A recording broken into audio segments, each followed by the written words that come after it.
الحمدللہ رب العالمین والصلاة والسلام علی اشرف الانبیاء والمرسلین نبینا محمد وعلی آلہ وصحبہ اجمعین اما بعد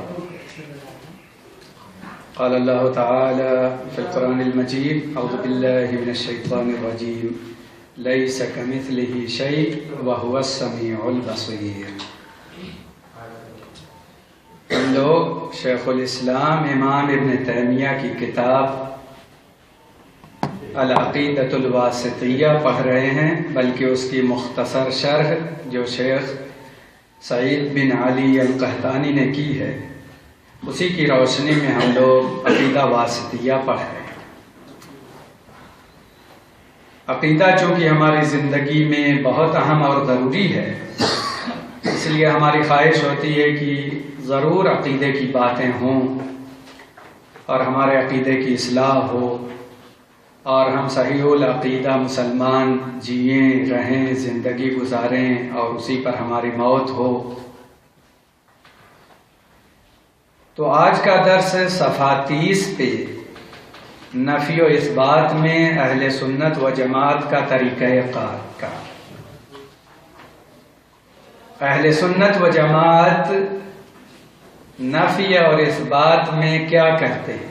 نفی کا معنی انکار کرنا، اثبات کا معنی ثابت کرنا، یعنی کس چیز کا وہ انکار کرتے ہیں اور کس چیز کو مانتے ہیں۔ اللہ تعالیٰ نے اپنی ذات کے لیے جو کچھ ثابت کیا ہے، اہل سنت و جماعت انہیں تفصیلی طور پر ثابت کرتے ہیں۔ یعنی اللہ تعالیٰ نے جو کچھ قرآن شریف میں اپنے بارے میں بتایا ہے اور جس طرح بتایا ہے، اہل سنت و جماعت یعنی سچے مسلمان اس کو ویسے ہی مانتے ہیں جیسے اللہ نے بتایا ہے۔ اللہ تعالیٰ کا ارشاد ہے وَهُوَ السَّمِيعُ الْبَصِيرُ، اور وہ سننے والا ہے، دیکھنے والا ہے۔ اللہ کے لیے صفات ثابت ہیں اور تفصیل سے ثابت ہیں۔ اللہ تعالیٰ نے تفصیلی طور پہ اپنی 2 صفت بتا دی ایک ساتھ، السمیع البصیر، کہ وہ سننے والا بھی ہے اور دیکھنے والا بھی ہے۔ تو اللہ کے لیے یہ دونوں صفات ثابت ہیں جیسے اس کی شان کے لائق ہیں۔ نہ ہم اس کی تشبیہ دے سکتے ہیں، نہ مثال بیان کر سکتے ہیں، نہ کیفیت بیان کر سکتے ہیں، بلکہ ان سب سے وہ مبرہ اور پاک ہے۔ جو مکمل صفت ممکن ہو سکتی ہے وہ اللہ کے لیے ثابت ہے، کیونکہ ہمارا دیکھنا اس حال کے اندر ہے، حال کے باہر نہیں ہے۔ حال کے باہر اس دیوار کے پیچھے کیا ہے ہمیں نہیں معلوم، لیکن کیا اللہ بھی نہیں دیکھتا؟ وہ تو دیکھتا ہے۔ تو ہمارا دیکھنا ناقص ہے، اس کا دیکھنا کامل ہے۔ ہم یہاں پہ حال میں بیٹھے ہیں، سنتے ہیں، ابھی اسلامی سینٹر سے باہر چلے جائیں تو اس حال میں کیا تقریر ہوتی ہے ہمیں نہیں معلوم۔ تو ہمارا سننا ناقص ہے، اس کا سننا کامل ہے۔ تو اللہ کے لیے جو صفات ثابت ہیں اس کو ویسے ہی مانتے ہیں جیسے اللہ نے بتایا ہے۔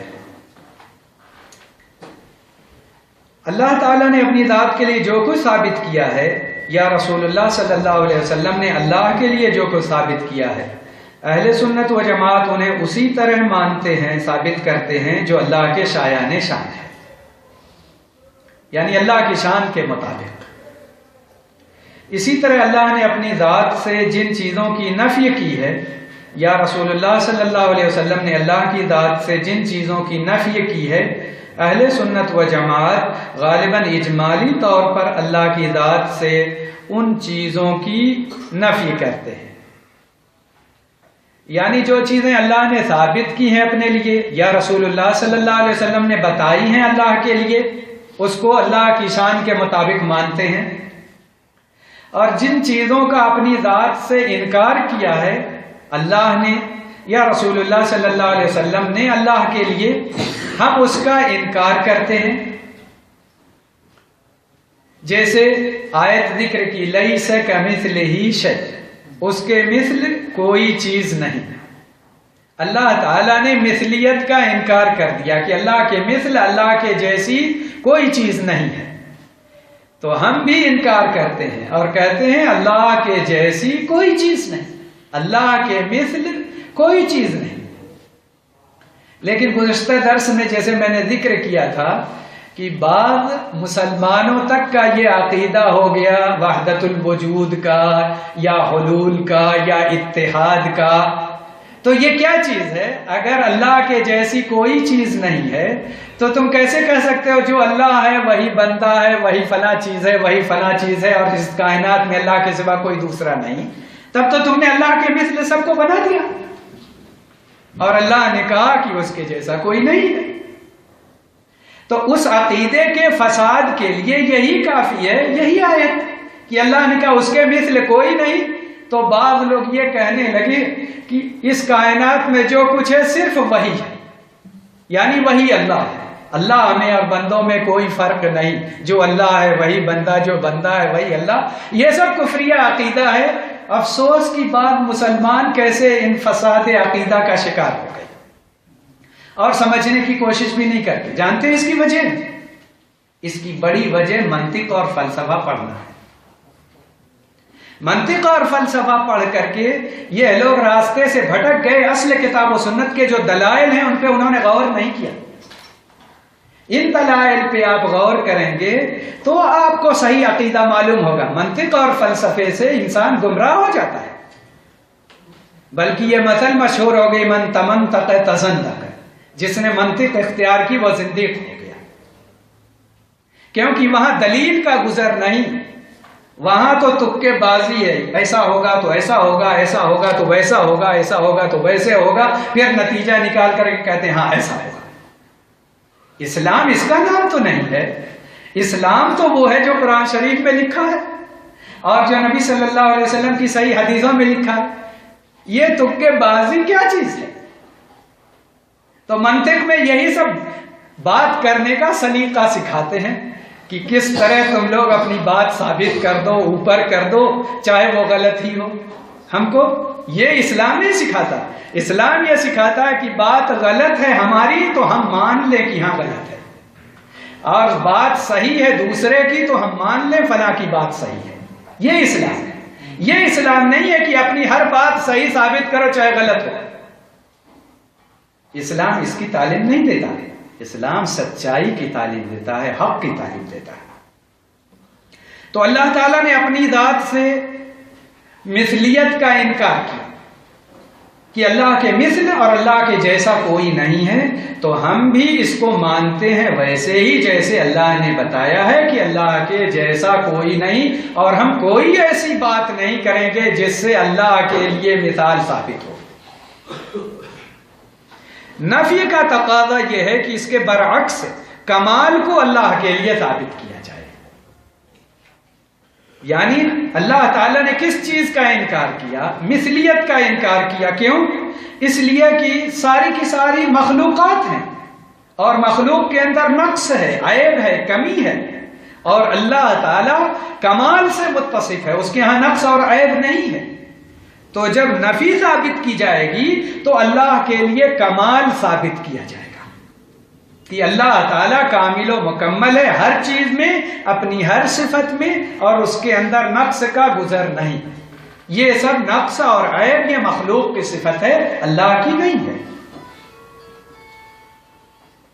اللہ نے جہاں بھی اپنی ذات سے نقائص و عیوب اور اپنے خصائص میں کسی مخلوق کی شرکت کی نفی کی ہے، اس کا لازمی مفہوم یہ ہے کہ اس کے برعکس کمال کو اللہ کے لیے ثابت کیا جائے، یعنی اللہ کامل ہے۔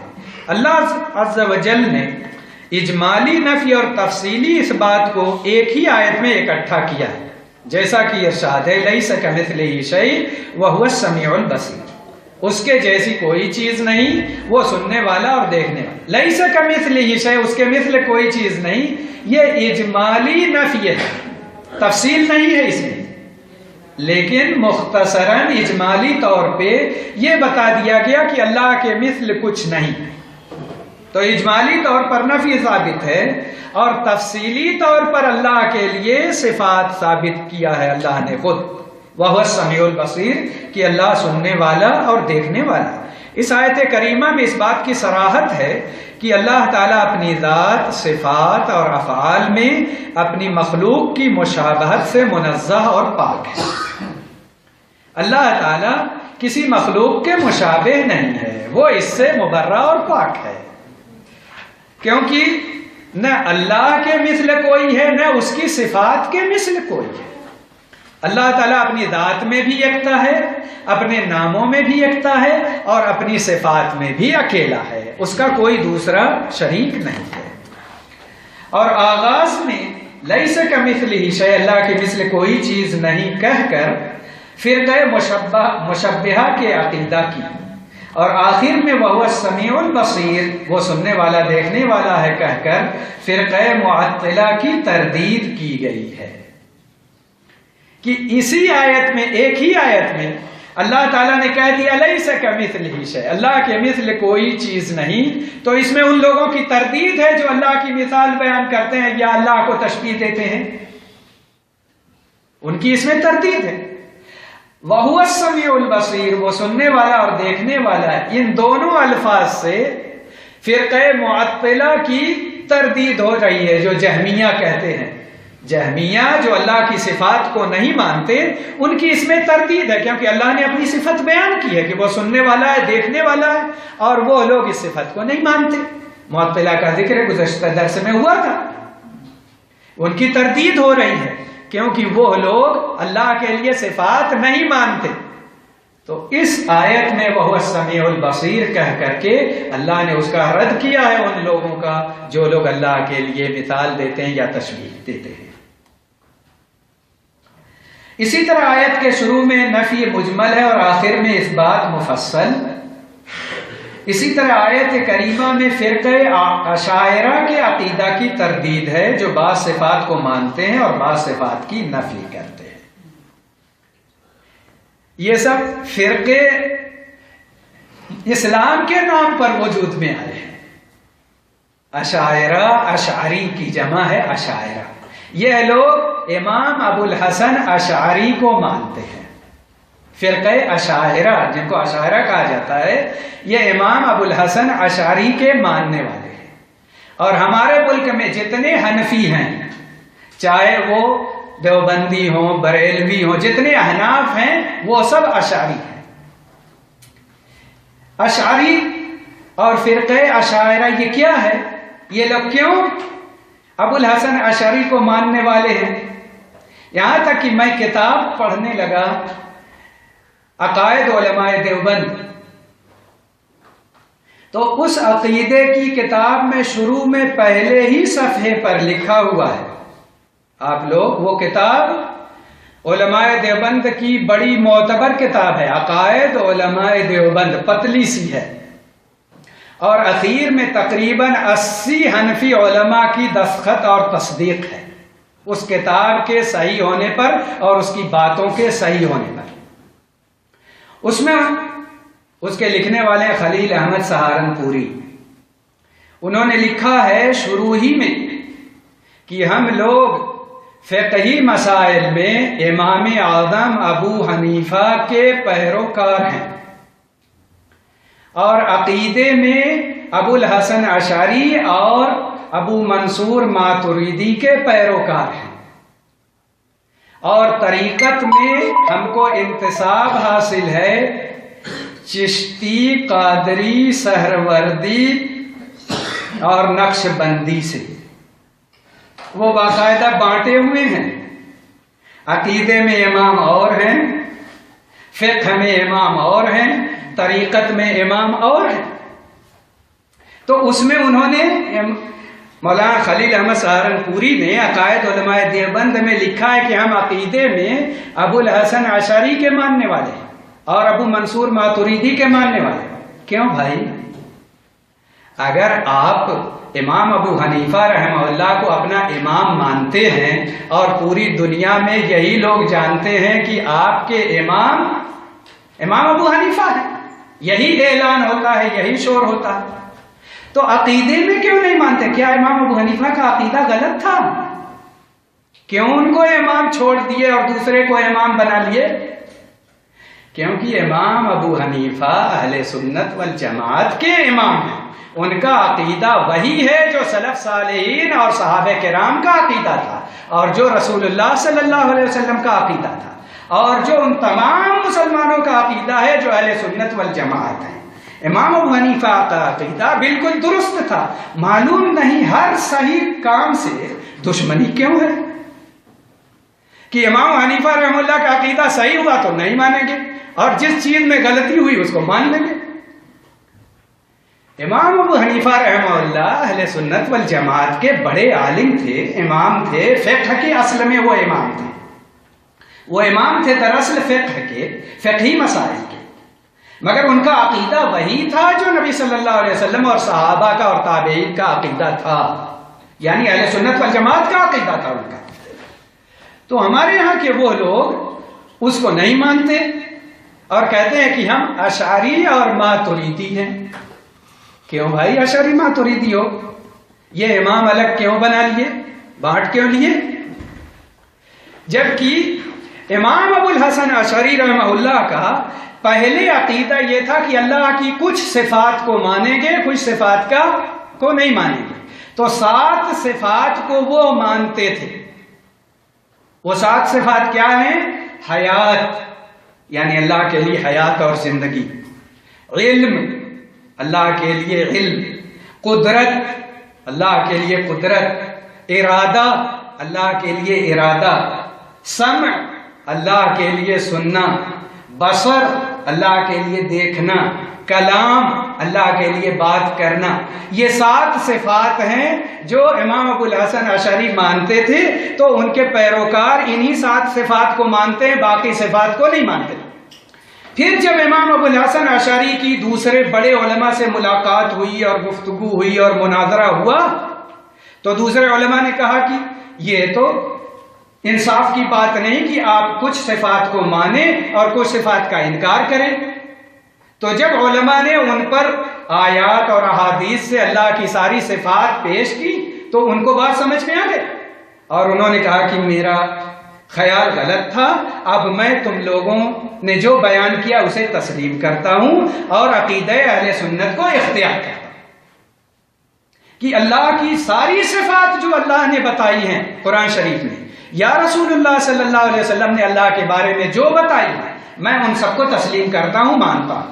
پھر انہوں نے الگ سے کتاب لکھی، الابانہ عن اصول الدیانہ، اور یہ جامعہ اسلامیہ مدینہ منورہ میں چھپی ہوئی ہے، جس میں انہوں نے ظاہر کیا اور بتایا کہ اب میرا وہی عقیدہ ہے جو تمام اہل سنت والجماعت کا عقیدہ ہے، میں چند صفات کو جو پہلے مانتا تھا اب اس سے بری ہوتا ہوں۔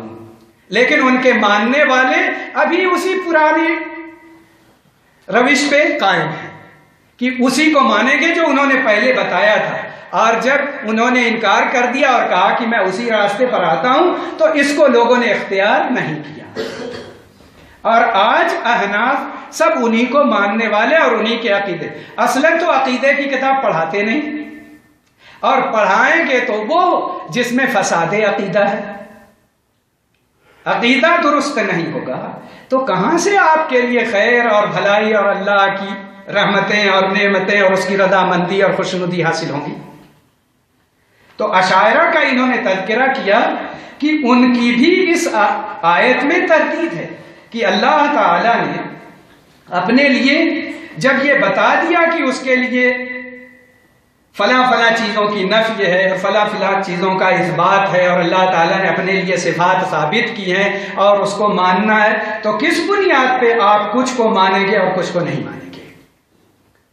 تو اس میں ان لوگوں کے عقیدے کی تردید ہے جو لوگ کی اشعری ہیں اور ماتریدی ہیں، کہ وہ لوگ اللہ کی تمام صفات کا اقرار نہیں کرتے، بلکہ وہ لوگ تو ایمان کو بھی جامد سمجھتے ہیں، کہتے ہیں ایمان نہ گھٹتا ہے نہ بڑھتا ہے۔ تو کیا ان لوگوں کے یہاں ابو بکر و عمر رضی اللہ عنہما کا ایمان اور ایک فاسق و فاجر کا ایمان برابر ہے؟ ظاہر ہے کبھی برابر نہیں ہو سکتا۔ اسی لیے اہل سنت والجماعت کا عقیدہ ان اشاعرہ اور ماتریدی کے عقیدے کے خلاف ہے. اور بعض صفات کی ذکر نیز فرقہ معتزلہ کے عقیدہ کی تردید ہے، جو کہتے ہیں کہ اللہ تعالیٰ سننے والا ہے بلا سماعت، دیکھنے والا ہے بغیر بصارت. عجیب مسئلہ ہے. معتزلہ کا ذکر آیا تھا گزشتہ درس میں کہ جو حسن بصری رحمہ اللہ کے درس سے نکل گئے تھے، الگ جماعت بنا لی اور کہا کہ بڑا گناہ کرنے والے ایمان سے نکل جاتے ہیں اور کفر میں بھی نہیں جاتے، بیچ میں رہتے ہیں لیکن ہمیشہ جہنم میں جائیں گے. ان لوگوں کا یہ عقیدہ بھی ہے کہ اللہ تعالیٰ سنتا تو ہے لیکن اس کو سماعت نہیں، سننے کی طاقت نہیں، سنتا ہے. دیکھنے والا ہے بلا بصارت، بصارت نہیں ہے، روشنی نہیں ہے اور دیکھتا ہے. یہ کیا؟ ان باتوں کے کہنے کی کیا ضرورت؟ ان فلسفوں میں پڑھنے کی کیا ضرورت؟ مسلمانوں کو چاہیے کہ ویسے ہی مانے جیسے اللہ پاک نے بتا دیا ہے اور ویسے ہی مانے جیسے رسول اللہ صلی اللہ علیہ وسلم نے بتا دیا ہے. ہم کو کیا ضرورت ہے فلسفہ جھاڑنے کی؟ اس کی ہم کو کیا ضرورت؟ سچے مسلمان تو کہتے ہیں جو اللہ نے بتایا ہم اس پر ایمان لائے اور تصدیق کی، اور جو رسول اللہ صلی اللہ علیہ وسلم نے بتایا ہم اس پر ایمان لائے اور تصدیق کی. مؤلف رحمہ اللہ نے نفی و اثبات کی وضاحت کے لیے مذکورہ آیت سورہ اخلاص اور آیت الکرسی کو ذکر فرمایا ہے. یعنی جس طرح لیس کمثلہ شیء انہوں نے ذکر کیا ہے، اسی طرح سورہ اخلاص قل هو اللہ احد اللہ الصمد لم یلد ولم یولد ولم یکن لہ کفوا احد، پوری سورہ میں اللہ کی صفات کا بیان ہے، اس لیے اس کا تذکرہ فرمایا ہے. اور آیت الکرسی اس کا تذکرہ فرمایا ہے کہ آپ دیکھتے ہیں کہ آیت الکرسی میں اللہ کی صفات کا بیان ہے. اللہ لا الہ الا هو الحی القیوم، لا الہ الا ہو کہہ دیا، پھر الحی القیوم، یہ سب اللہ کی صفات ہے. لا تأخذہ سنۃ ولا نوم، اللہ کی صفت ہے. لہ ما فی السماوات وما فی الارض، اللہ کی صفت ہے. من ذا الذی یشفع عندہ الا بإذنہ، اللہ کی شان ہے. اس میں پوری آیت میں اللہ کی صفات اور اس کی قدرت کا بیان. اس کی تشریح کروں تو دوسری باتیں رہ جائیں، لیکن آپ اس کا ترجمہ پڑھ لیجئے گا، آپ کو معلوم ہو جائے گا کہ اس میں بیان اللہ کا ہے، اللہ کی صفات کا ہے. اور جس چیز میں اللہ کا بیان ہو وہ چیز سب سے افضل و اعلیٰ ہوگی. جس طرح اللہ ہے اپنی ذات میں اعلیٰ اور عرفہ اور اپنی صفات میں اور اپنے کمال میں، اسی طریقے سے اللہ کی بات جہاں ہوگی وہ جگہ افضل ہو جائے گی، وہ بات افضل ہو جائے گی. جس کتاب میں اللہ کا تذکرہ ہوگا وہ کتاب اچھی ہو جائے گی، جس آیت میں اللہ کا تذکرہ ہو جائے گا وہ اس آیت کا مقام بڑھ جائے گا. اسی لیے آپ دیکھتے ہیں آیت الکرسی کو پورے قرآن کی سب سے عظیم آیت نبی صلی اللہ علیہ وسلم نے بتایا ہے کہ قرآن کی سب سے عظیم آیت آیت الکرسی ہے، کیونکہ اس میں اللہ کی صفات کا بیان ہے. سورہ اخلاص کو آپ دیکھیے 1/3 قرآن کے برابر کہا گیا ہے. کیوں؟ اس لیے کہ اس میں اللہ کی صفات کا بیان ہے، اللہ کی قدرت کا بیان ہے، اللہ کی شان کا بیان ہے.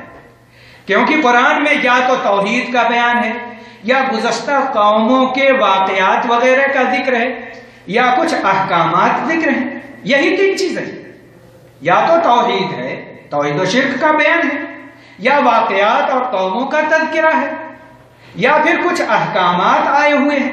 یہ 3 چیزوں کا اصل بیان ہے قرآن میں. تو توحید کا بیان پورا کا پورا سورہ اخلاص میں ہے، اس لیے اس کو 1/3 قرآن کے برابر کہا گیا. جیسے یہاں پر آپ دیکھیے سورہ اخلاص 1/3 قرآن کے برابر ہے، جیسا کہ نبی کریم صلی اللہ علیہ وسلم نے بیان فرمایا ہے، حدیث شریف میں موجود ہے. اور حوالہ دیکھیے یہاں موجود ہے بخاری شریف کا اور مسلم شریف کا. اور علماء کرام نے اس کی تشریح اس طرح کی ہے کہ قرآن کریم 3 قسم کی باتوں پر مشتمل ہے: توحید، قصص اور احکام. اور چونکہ اس صورت میں توحید کی 3 قسموں یعنی توحید الوہیت، توحید ربوبیت اور توحید اسماء و صفات کا بیان ہے، اس لیے اسے 1/3 قرآن کے برابر کہا گیا ہے. اور آیت الکرسی ایک عظیم آیت، بلکہ قرآن کریم کی عظیم ترین آیت ہے. اس کی وجہ سے یہ آیت کریمہ اللہ کے اسماء حسنی اور صفات عالیہ پر مشتمل ہے، اور اس میں اللہ کے ایسے عظیم اسماء و صفات یکجا ہیں جو کسی دوسری آیت میں یکجا نہیں. لہذا جو آیت کریمہ ایسے عظیم معانی پر مشتمل ہو، بلا شبہ اس لائق ہے کہ قرآن کریم کی سب سے عظیم آیت قرار پائے. تو آپ خود دیکھ رہے ہیں کہ کس طرح اللہ تعالیٰ نے اپنی صفات کو کھول کھول کر کے قرآن شریف میں بتا دیا ہے کہ اللہ ایسا ہے، اس کی شان ایسی ہے، اس کے نام ایسے ہیں، اس کی قدرت ایسی ہے، ساری چیزیں بتا دی ہیں اللہ نے. تو اللہ کے لیے ہم ان ساری صفات کو ویسے ہی مانیں جیسے اللہ تعالیٰ نے بتایا ہے، اور ہم اپنی طرف سے اس میں کمی اور اضافہ نہیں کریں. اسماء و صفات کی بابت اہل سنت و جماعت کا عقیدہ تفصیلی طور پر. اسماء و صفات یعنی اللہ کے نام اور اللہ کی صفات، یہی ہے نا اسماء و صفات. اسماء اسم کی جمع ہے، صفات صفت کی جمع ہے. اللہ کے نام اور اس کی صفات.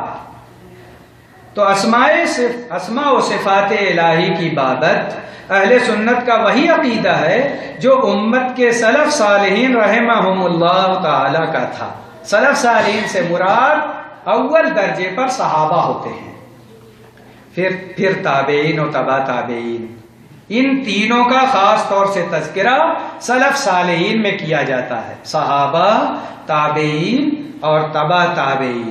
پھر جو بعد والے ان کے طریقے پر چلیں اور گزر جائیں ان کو بھی سلف کہہ دیا جاتا ہے، لیکن اصل میں وہی ہیں جن کا تذکرہ حدیث میں آیا ہے، خیر القرون قرنی ثم الذین یلونہم ثم الذین یلونہم.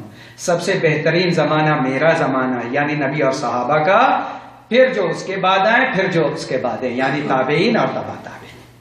ان کی چونکہ خاص طور سے تعریف کی گئی ہے حدیث میں، اس لیے سلف سے مراد وہی ہوتے ہیں. اور جب کوئی آدمی اپنے آپ کو کہتا ہے کہ میں سلفی ہوں تو اس سے اس کی یہی مراد ہوتی ہے کہ میں نبی اور صحابہ کے طریقے پر چلنے والا ہوں، دوسروں کے طریقے پر نہیں. چنانچہ اہل سنت و جماعت تحریف، تعطیل، تکییف اور تمثیل کے بغیر ان تمام چیزوں پر ایمان رکھتے ہیں جس کی اللہ نے اپنی ذات کے بارے میں خبر دی ہے یا اللہ کے رسول صلی اللہ علیہ وسلم نے اللہ کے بارے میں بتایا ہے. نیز وہ اللہ کی ذات پاک اور اس کی صفات کے بارے میں ایک ہی عقیدہ رکھتے ہیں. جو بات اللہ کی ذات کے بارے میں کہتے ہیں وہی اللہ کی صفات کے بارے میں کہتے ہیں. چنانچہ جس طرح اللہ کی ذات کے اس بات سے کیفیت لازم نہیں آتی، بے نہیں اسی طرح اللہ کی صفات کے اس بات سے بھی کیفیت لازم نہیں آتی. یعنی اللہ تعالیٰ کی تمام صفات کو اہل سنت والجماعت مانتے اور تسلیم کرتے ہیں جیسے اللہ تعالیٰ نے بتایا ہے. نہ تو مثال بیان کرتے ہیں، نہ کیفیت بیان کرتے ہیں، نہ ان کا انکار کرتے ہیں، نہ ان کے معنی کو یا لفظ کو یا حرف کو بدلتے ہیں. تحریف کا معنی بھی بتا دیا گیا تھا گزشتہ ہفتہ، تعطیل اور تکییف، تمثیل سب کا معنی ذکر کر دیا گیا تھا کہ اہل سنت والجماعت نہ تحریف کرتے ہیں، نہ معنی بدلتے ہیں، نہ حرف بدلتے ہیں، نہ لفظ بدلتے ہیں، نہ اس کا انکار کرتے ہیں جو تعطیل کا معنی ہے، نہ کیفیت بیان کرتے ہیں، نہ مثال بیان کرتے ہیں، کیونکہ اللہ کے جیسا کوئی نہیں. جیسے اللہ کے لیے یہ بات ثابت کرتے ہیں کہ اللہ کے جیسا کوئی نہیں، کوئی کیفیت نہیں، مثال نہیں، اسی طرح اللہ کی صفات کے بارے میں بھی کہتے ہیں کہ اللہ کی صفات کی بھی کیفیت نہیں بیان کر سکتے، مثال نہیں بیان کر سکتے، اس کا انکار نہیں کر سکتے اور اس میں تحریف نہیں کر سکتے. جیسے اللہ نے اپنی صفات بتائی ہیں ویسے ہی ان صفات کو ہم مانتے ہیں، اور اس کا جو صریح صاف معنی ہے وہ معنی تسلیم کرتے ہیں، معنی کا انکار نہیں کرتے. کیفیت نہیں کہتے کہ اللہ ایسا ہے، اس کا ہاتھ ایسا ہے، اس کا قدم ایسا ہے، اس کی آنکھ ایسی، یہ سب نہیں کہتے کیونکہ اللہ کے جیسا کوئی نہیں تو کیسے کہہ سکتے. تو ہم کیفیت نہیں بیان کرتے، مثال نہیں دیتے، انکار نہیں کرتے، تحریف نہیں کرتے، لیکن اللہ کے لیے وہ ساری چیز ثابت کریں گی جو اللہ نے اپنے لیے ثابت کی ہے. اور جس چیز کا اللہ نے اپنی ذات سے انکار کیا ہے ہم بھی اس کا انکار کریں. ذات کے لیے بھی، اللہ کی ذات کے لیے بھی ہم وہی کہیں گے اور اللہ کی صفات کے لیے بھی ہم وہی کہیں گے. اسی طرح ان کا عقیدہ ہے کہ کتاب اللہ اور سنت صحیحہ یعنی صحیح حدیثیں یا دونوں میں سے کسی ایک سے ثابت ہونے والے اللہ کے اسماء حسنی و صفات عالیہ پر ایمان رکھنا اور کیفیت ثابت کیے بغیر جس طرح وہ اسماء و صفات آئے ہیں اسی طرح ماننا واجب ہے، اور ساتھ ہی وہ اسماء جن عظیم معانی یعنی صفات پر دلالت کرتے ہیں ان پر ایمان لانا، اور کسی قسم کی تحریف، تعطیل، تکییف اور تمثیل کے بغیر ان صفات سے اللہ عز و جل کو اس کے شایان شان متصف کرنا واجب ہے۔ یعنی ہم جو صفات اللہ نے بتائی ہیں ہم کہیں گے کہ یہ صفت اللہ کے لیے ہے جو اس کی شان کے لائق ہے، ہم اس کی کیفیت نہیں جانتے، اس کی مثال نہیں بیان کرتے، نہ اس میں تعریف کریں گے، نہ تعطیل کریں گے، نہ انکار کریں گے۔ یعنی جو باتیں میں نے ذکر کی گویا وہی بات ہے جو مختصراً شیخ نے ذکر کی ہے۔ اہل سنت و جماعت اللہ عز و جل کو اس کی مخلوق پر قیاس نہیں کرتے، اللہ کو مخلوق جیسا نہیں کہتے۔ کہاں اللہ اور کہاں بندہ ایک جیسے کیسے ہوں گے؟ قیاس تو اس وقت کیا جاتا ہے جب دو چیزوں میں مماثلت ہو، تب نہ قیاس کیا جاتا ہے، ایک جیسے ہوں اور دونوں میں مشابہت کی کوئی وجہ ہو۔ اللہ اور بندے میں کون سی مماثلت ہوگی؟ کہاں اللہ کہاں بندہ، دونوں کی بندے ہر چیز میں ناقص اور اللہ ہر چیز میں کامل، اور اللہ نے جو اپنی صفات بتائی ہیں اور کہا کہ اس کے جیسا کوئی نہیں، تو پھر مثلیت کا سوال ہی پیدا نہیں ہوتا۔ تو اہل سنت والجماعت مخلوق اللہ عز و جل کو اس کی مخلوق پر قیاس نہیں کرتے، اور یہ نہیں کہتے کہ اللہ ایسا ہے اور اللہ کی صفات ایسی ہیں، یہ نہیں کہتے، بلکہ کہتے ہیں اللہ نے کے لیے یہ صفت ہے جو اس کی شان کے لائق ہے، جو اس کے شایان شان ہے۔ چنانچہ اس باب میں ان کے ہاں قیاس آرائی مطلقاً جائز نہیں، قیاس جائز نہیں، کیونکہ قیاس جیسے میں نے ذکر کیا دو مثل چیز کے لیے ہوا کرتا ہے۔ اگر دونوں کے اندر مماثلت اور مشابہت ہو تو آدمی کہے گا کہ خالد عمر جیسا ہے، مثال کے طور پر، یعنی دونوں کی شکل و صورت، عادت، خصلت، چال ڈھال، کپڑے وغیرہ ملتے جلتے ہیں تو دیکھ کر کے کہہ دیا کہ خالد عمر جیسا ہے، کیونکہ دونوں میں مشابہت ہے، مماثلت ہے۔ لیکن جب ایک کو دوسرے سے آپ تشبیہ دیں گے اور اس کا معاملہ کچھ ہے اس کا معاملہ کچھ ہے تو کہیں گے یہ آدمی ایک دم جاہل ہے، یہ بھی نہیں دیکھتا کہ وہ کیسا ہے یہ کیسا ہے، اور کہہ رہا ہے وہ اس کے جیسا ہے۔ تو یہ قیاس آرائی نہیں کرتے وہ۔ چنانچہ اس باب میں ان کے ہاں قیاس آرائی مطلقاً جائز نہیں، کیونکہ اس میں اصل و فرع کے درمیان الہی امور میں مماثلت، تشبیہ اور برابری لازم آتی ہے۔ اصل اور فرع کیا چیز ہے؟ اصل یعنی بنیاد اور فرع اس کی شاخ جو اس سے نکلے، اس کو فرع کہتے ہیں۔ ایک آدمی ہے جس سے تشبیہ دی جائے گی دوسرے کو، خالد کو تشبیہ دی گئی ہے عمر سے، یعنی عمر اصل ہے جس کی خوبی معلوم ہے۔ اب اس کی بھی اہمیت بڑھانے کے لیے اس کو بھی کچھ بتانے کے لیے کہ یہ بھی ٹھیک ہے، کہہ دیا جاتا ہے یہ اس کے جیسا ہے، یعنی قریب قریب مانا ہے، لیکن بیانی ساری چیزیں تو نہیں ہوں گی لیکن کچھ نہ کچھ ہے۔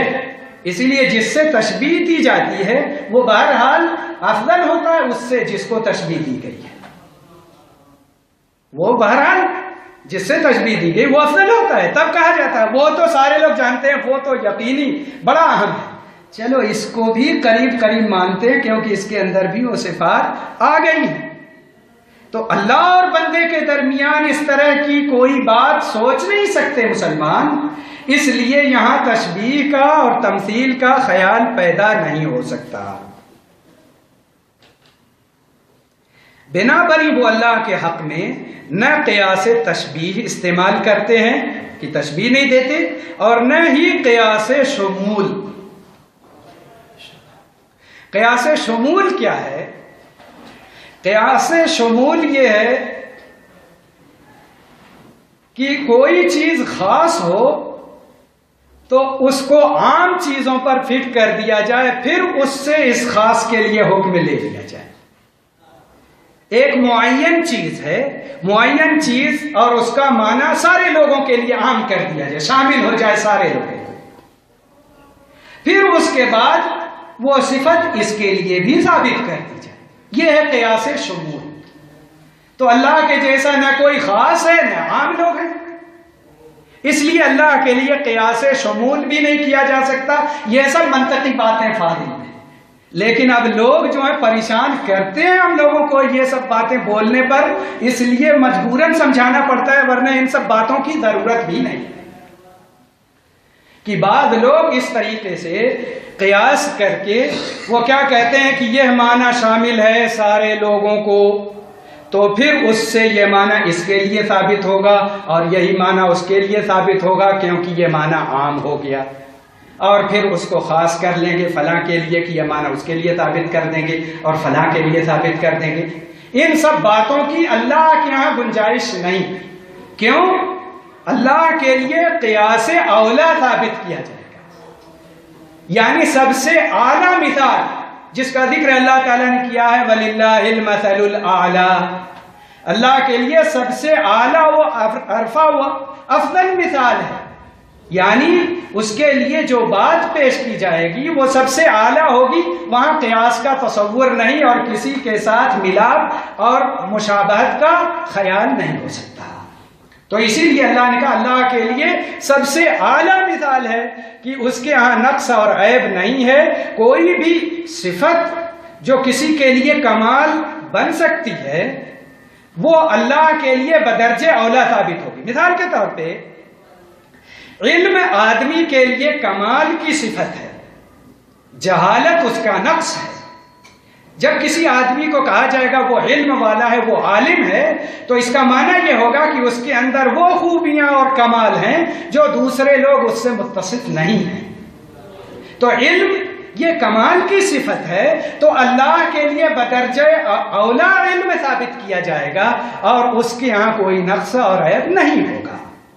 تو یہ ہے قیاس اولا کہ کوئی اچھی خوبی جو ممکن ہو سکتی ہے تو اللہ کے لیے بدرجہ اولا ثابت ہوگی اور وہ اس کے شایان شان ہوگی، تمثیل و تشبیہ نہیں ہوگی۔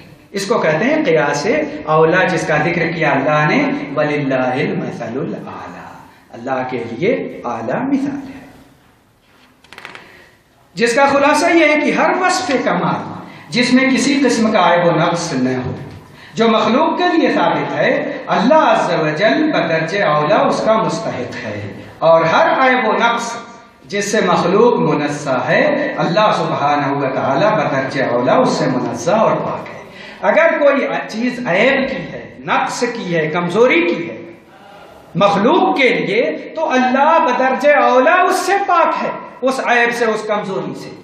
اور اگر کوئی چیز کمال کی ہے تو اللہ تعالیٰ سارے کمال سے متصف ہے، وہ بدرجہ اولا اس کا مستحق ہے کہ اس کے لیے وہ چیز ثابت کی جائے۔ اور ہم کو اپنی طرف سے اللہ کی کسی صفت کو ثابت کرنے کی ضرورت ہے ہی نہیں، کیونکہ اللہ نے اپنی ساری صفات وغیرہ قرآن شریف میں اور نبی صلی اللہ علیہ وسلم نے حدیثوں میں بیان فرما دی ہے۔ ہم اجمالی طور سے اس لیے کہتے ہیں کہ اللہ نے بہت سے نام نہیں بتائے یا بعض چیزوں کا تذکرہ نہیں کیا، تو یہ اصول ہم بتاتے ہیں کہ کوئی بھی صفت جو کمال کی حیثیت رکھتی ہو، کہ اس سے کمال ثابت ہوتا ہو کسی مخلوق کے لیے، تو اللہ عز و جل بدرجہ اولا اس کا مستحق ہوگا۔ یہ ہے معنی وَلِلَّهِ الْمَثَلُ الْأَعْلَى کا، اور وہ عیب اور نقص سے پاک ہے۔ اور آج کے درس کو اسی پہ ختم کرتے ہیں، اور اللہ سے دعا کرتے ہیں کہ وہ ہمیں دین کی سمجھ عطا کرے اور ہمارے عقیدے کو درست کر دے اور ہمیں گمراہیوں سے بچائے اور محفوظ کرے۔ وصلی اللہ وسلم علی نبینا محمد وعلی آلہ وسلم۔